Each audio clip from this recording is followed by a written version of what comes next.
So this is first time a Jaguar's been on the channel, I think. Yes, I'm sure it is. The first time I've had a Jaguar on the channel, so that's great. A couple of comparisons straight away will be, naturally, the DB9 that was on the channel at the start of the year, about 6 months ago, and I'll put a link up there to that video. But I think also pertinent is to certainly the followers that have followed me since I had my SL500, because that is, value-wise, very comparable. So it'll be really interesting how both V8 GTs that offer stupendous value at £6,000-7,000 to get yourself into one of these. Just currently ticking over. It's relatively quiet in here. This is not. I was expecting full wood dash here in Jaguar style, Liam.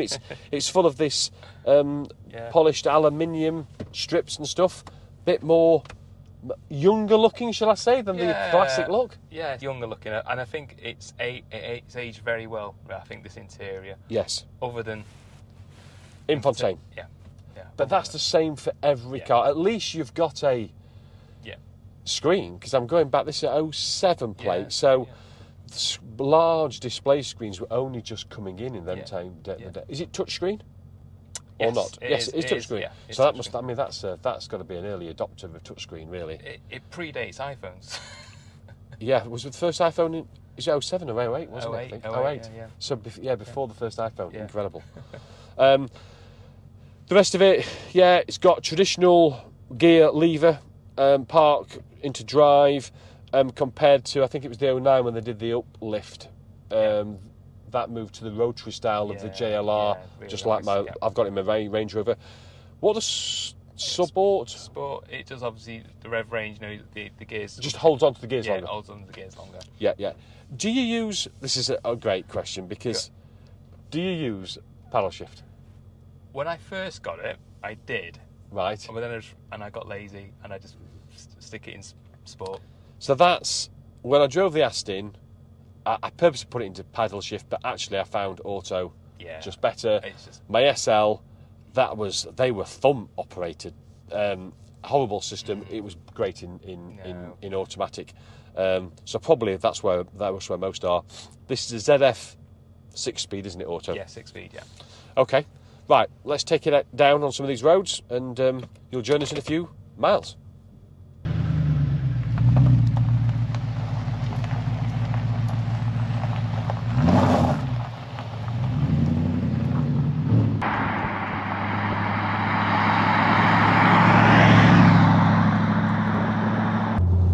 So certainly the first thing you notice in the car, though, is the exhaust, isn't it, Liam? And it's not, for me, it's not obnoxiously loud, but you can definitely hear it. I suppose we sat now at 50, it's there. When you pull away, it's there. But you're saying it's not a valved exhaust, though, so it's not switchable. This is it.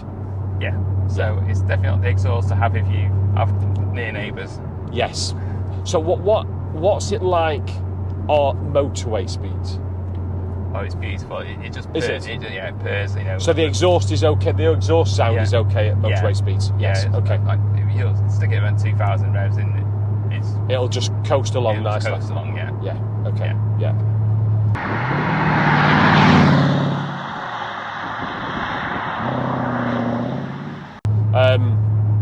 Ride qualities, what you probably expect of a Jaguar. It's just coasting along these roads at the moment. And it's a really nice driving position. I got in, I was a bit worried to start off with because of the head height, but I've dropped the seat, all fully electronic with memory seats, etc., as you'd expect of a premium Jag. And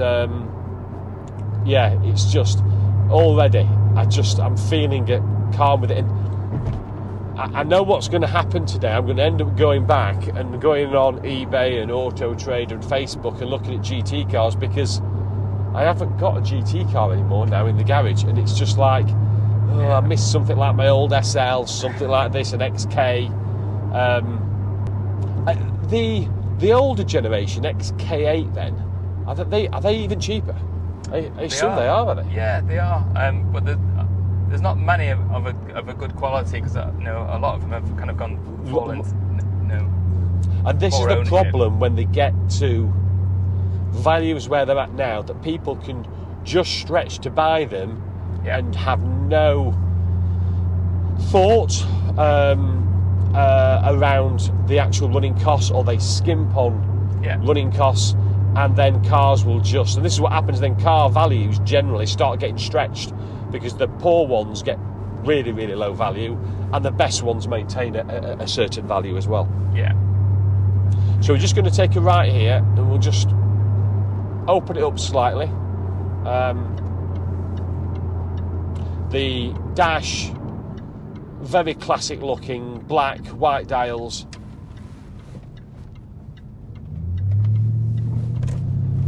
Just a little squirt there, part acceleration. You can hear that exhaust. It's good, My word, it's you great, can. isn't it? Yeah, and it's really picking up speed now. As soon as it, you can feel not a lot lower down, but as soon as you start picking up above 3,000, it starts really picking up. Yeah, yeah.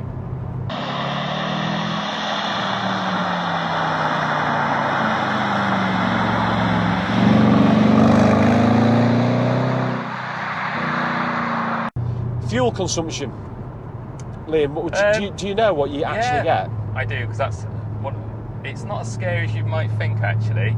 And so I do daily this, and mixed town driving and B roads, and I get 25 miles to the gallon. Okay, I think that's certainly acceptable. Yeah, yeah. If you have a bit of fun like today, we'll probably get around sort of late teens at 20 miles to the gallon. But yeah, because you're on a bit more spirited driving. A bit more spirited, but it's not too bad.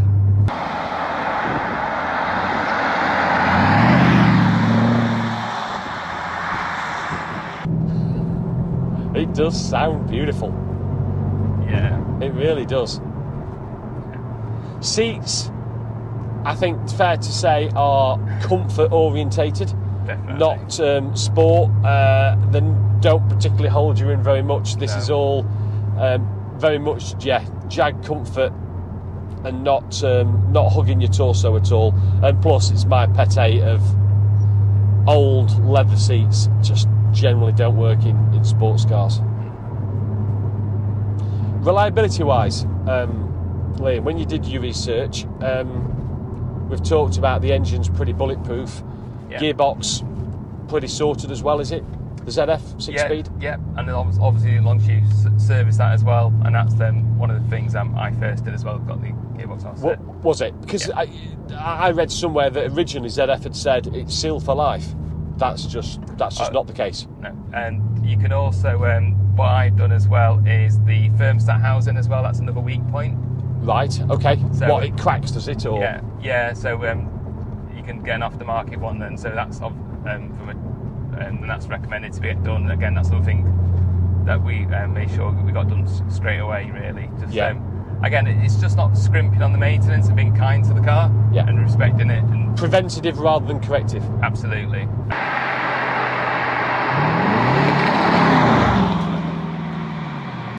Anything else with regard to maintenance, Liam? No, the diff oil we've done. The only other thing I would say is just they are known for having a few little electric grumblings, so like I say, just check the usual things. It's a JLR from that sort of period, isn't it? The good thing about it is it's a bit double-edged. It's a bit basic inside in terms of it's not got too many electric gizmos to go wrong. Yes. It's got an electric aerial that seems to have a mind of its own. But I say I never have the radio on anyway, so that's not a problem for me. Yes. Yeah.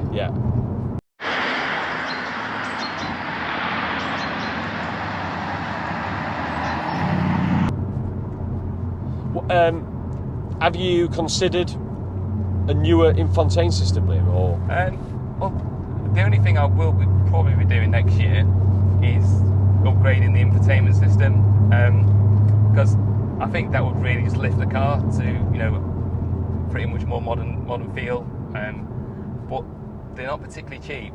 Right. So depending on if you go for as OEM-ish as possible, you talk between £500 to £800.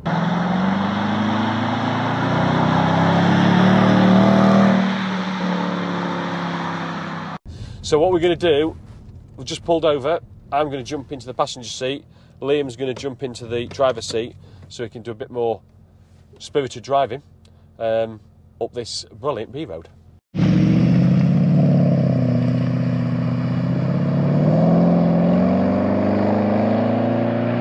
So Liam, talk to me. Oh, Liam's just dropped it into sport.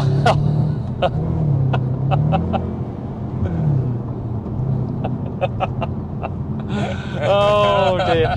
So we've just got to keep reminding ourselves, around about 6,000 you pay for this, didn't you? So it's just, it's like, wow. And how much so far have you spent on the service, the diff, etc., gearbox? How much have you put into it so far in the first 6 months? About 1,000. Okay. Roughly about 1,000. Yeah. Or if my wife's listening, a couple of 300 quid. Yeah. Yeah, absolutely. Yeah. But no, about £1,000. But I think, if you budget something like that order every year for a car like this, I don't think you're going to be far. Yeah, because you look at the tyres, the size of those tyres, they're very comparable to the R8. That's best part. If you're going to put something decent on, that's best part of £1,000. Yeah. For something like Michelin Pilot Sport 4S. Yeah. I have to talk about the rear seats. So, truthfully, has anybody ever sat in the back? It's a practical fourth. Is that what you told your wife? I mean, I don't know what you're getting there, to be honest. A shopping bag? Even if you somehow get somebody's legs in there, I don't know how, they'd have to be almost headless. So, for me, I would just treat it as a two-seater, and that is just additional storage. It's got to be, really. Yeah. I'm not even sure I'd want to go in. I wouldn't even fit in there. But even a small child, you just feel that's a get you a very short distance in an emergency. In emergency, yeah, absolutely.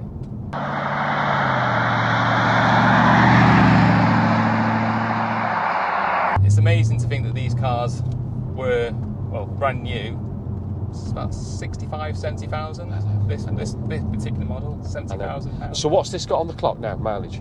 110,000. 110. It's just gone over 110,000. So I've done about 4,000 in the last 6 months. Yeah. So it's just, it's the value. What else does it compete against? The SL500 for me has got to be there because it's a premium brand. It sounds good. It's got almost exactly the same performance as in a V8 300 brake horsepower. That I always said you need to budget 2,000 a year on an SL because I think it's probably more complex. It's got, I think, more things in it, plus the bloody electric folding roof. Yeah.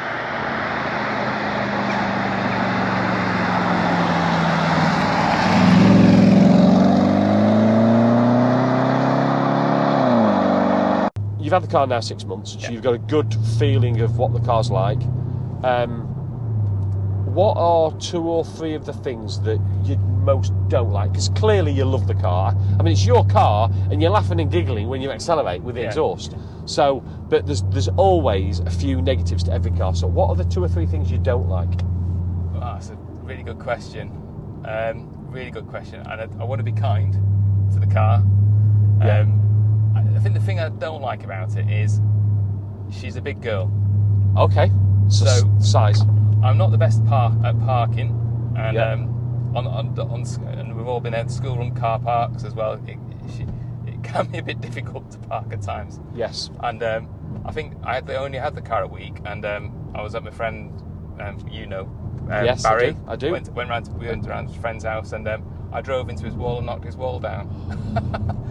At the front or the rear? At the front. Right. Yeah. Because actually, even there, you can't really see the front. I can see the power bulge in the bonnet. Yeah. Back, you don't really know. Has it got parking sensors or not? It has at the back, but not at the front. And I assumed it had.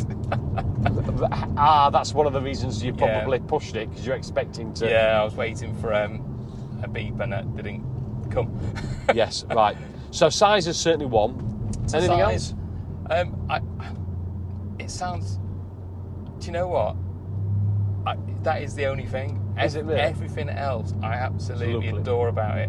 Even though I know we talked about the infotainment system earlier, but doesn't annoy me. It's a bit of a. It is what it is for the period. It is. It's Do you know what I mean? period, but I think it's one of those things. It's like 3 things I hate about my car. I can tell you that about my other cars. Yes. Quite easily. But this one, I genuinely have struggled, and I'm normally quite dour, but I'm quite, you can be a bit of a pessimist with your cars. Pessimist about cars, Yeah. Things that we've all been there, Yeah. and something annoys you about it. I think, if I'm being honest, and at some point in the future, I may consider changing the badges back to a Jaguar, because even though it's a bit of a fun novelty. Bit of fun novelty, I think that it kind of does a disservice to the Jaguar sort of branding aspect to it, and I think it's just. I might just change the badging back on. Me personally, yeah. I would. Yeah. I would, because I don't. You should be proud for the car that it is, and actually, the Jag XK, in its own right, stands for something really. Yeah. And I don't particularly want. I don't know that occasion you told me about the boy asking about taking a photo of the Aston Martin. It is quite a funny story, and I get it, but I just, for me, I would.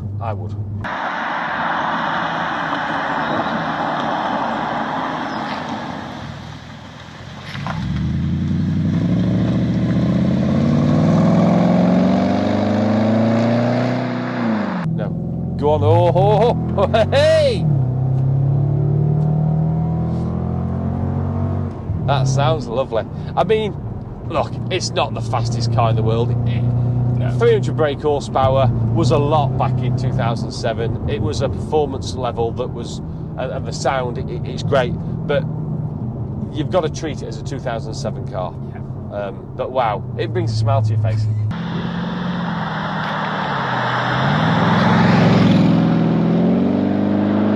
So what a fabulous few hours we've had in the Jag XK. Summary of the car for me: love the looks, I love the way it drives, I love the handling, I love the exhaust. There's not a lot for me when you put value against it.